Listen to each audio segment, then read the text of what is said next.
I just wanted to announce before I start, to remind people about this event that's coming up in 3 weeks.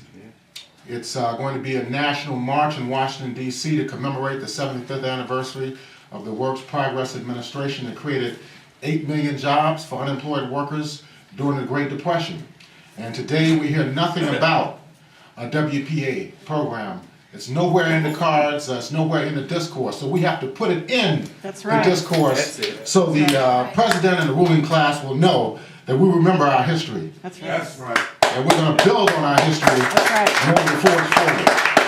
Also, I want to mention that Tuesday, we're going to have a demonstration downtown in front of the City County building starting at 9:30 a.m. And a press conference at 10 o'clock.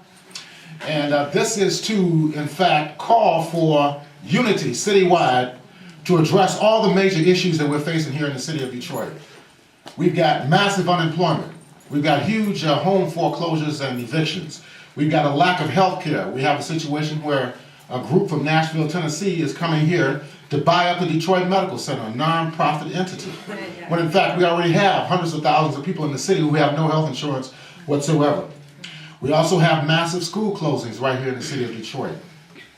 Yesterday, we were very happy that there was a victory to impose a restraining order, a temporary injunction, a preliminary injunction on the emergency financial manager to stop the closing of 41 schools here in the city of Detroit. We consider this a victory. And hopefully it will hold. Hopefully it will hold. My old high school was slated to close. Northwestern High School is slated to close. Cooley High School is slated to close. In fact, every school that I attended, ever since I've been in the city of Detroit, I came to Detroit in 1967 as a young kid, and every single school public school that I attended is slated to close in June. So that speaks volumes in regard to what the current situation is here in the city of Detroit. And why are they closing schools? It's just to destroy the city even further. Because they know, I've been to a lot of the community meetings, and the parents, the students, the community members, the teachers stand up and they give very impassioned pleas to keep their schools open. Some schools have a 94% compliance in regard to the MEP scores.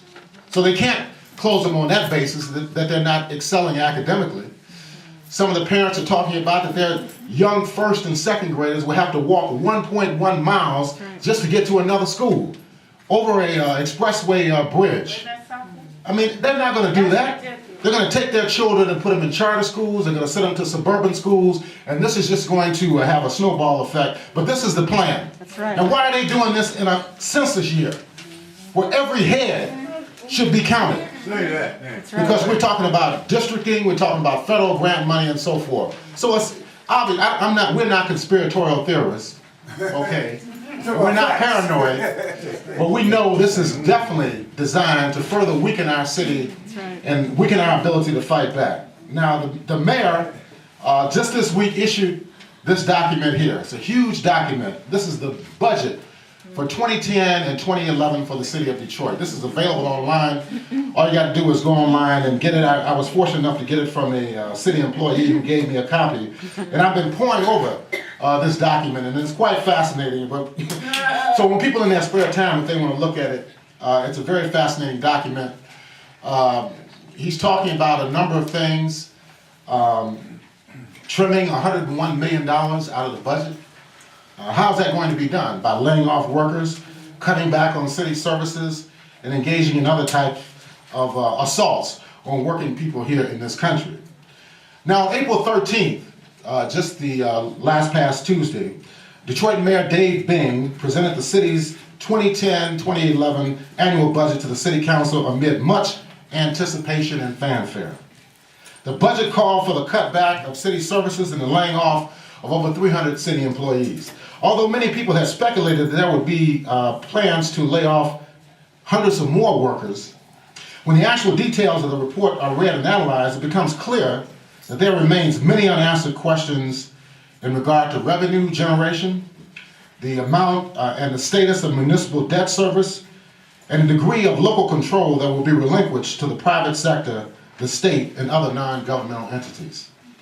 Detroit is the epicenter of the economic crisis in the United States, having been the focus of decades of rapacious capitalist policies aimed at the weakening of the trade union movement, the super-exploitation of labor, and the maintenance of racism and national oppression against African Americans. This has been going on ever since I've been in Detroit.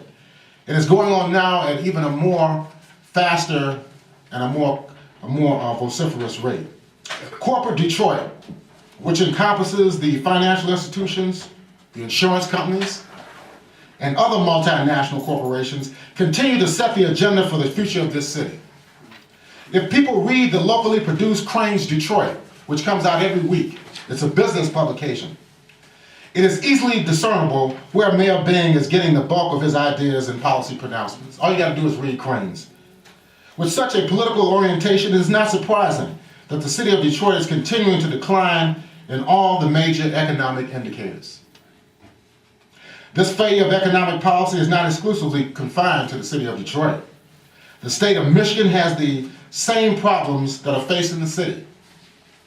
In fact, the crisis is national and even international in scope due to the phenomena of overproduction and the unequal distribution of wealth and economic power around the world. That's right, brother.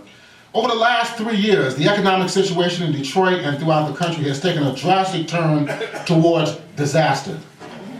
In the fall of 2008, the collapse of several major banks, insurance companies, and industrial firms caused panic among the ruling class and the state. Up until that period, the corporate media, the spokespersons for the capitalist system, and the bourgeois politicians had denied that there was even a serious economic crisis in the United States. We knew it. Right. We were losing our homes. We were losing our jobs. We couldn't go to the grocery store and buy the type of foods that we needed for our families, but they pretended like there was no problem in the United States. During the 2008 presidential and congressional elections even, the discussions around the economy avoided the real underlying causes behind this economic decline. A hypocritical debate around whether to cut taxes or to implement measures to provide more human services benefits to an increasing impoverished population remained dominant in the newspapers and in the electronic media. Tax cuts had been the hallmark of the Bush administration, where 3 such programs had only an increasingly negative impact on the wages and social conditions of working people. They don't talk about this now, but Bush had 3 major tax cuts during his 2 administrations. When he first came in 2001, there was a huge tax cut for the rich. They gave working people a few $100s. Right. Then in 2007, there was another tax cut and a rebate. 2008, it was the same thing. But it did absolutely nothing to stimulate the economy of the United States. In fact, things worsened. Unemployment worsened. When President Obama won the elections in November of 2008, there were reports that his administration would engage in a more vigorous economic stimulus program quite similar to the New Deal of the 1930s under Franklin Delano Roosevelt, which Cheryl just highlighted in her PowerPoint and in that film from 1937. Yet when Obama announced his appointees later on in December to the key portfolios of the Treasury, Foreign Affairs, Labor, Housing, and Defense, it became quite obvious that there would not be any real shift in domestic or foreign policy in the United States. When I saw people like Gates and Hillary Clinton and Geithner and Larry Summers, and these people being appointed to the key positions in the government, we knew right away that there really wasn't going to be any fundamental change in terms of domestic or foreign policy in the United States. Over the last 15 months, both wars in Iraq and Afghanistan have continued, with the enhanced occupation of Central Asia reaching unprecedented levels.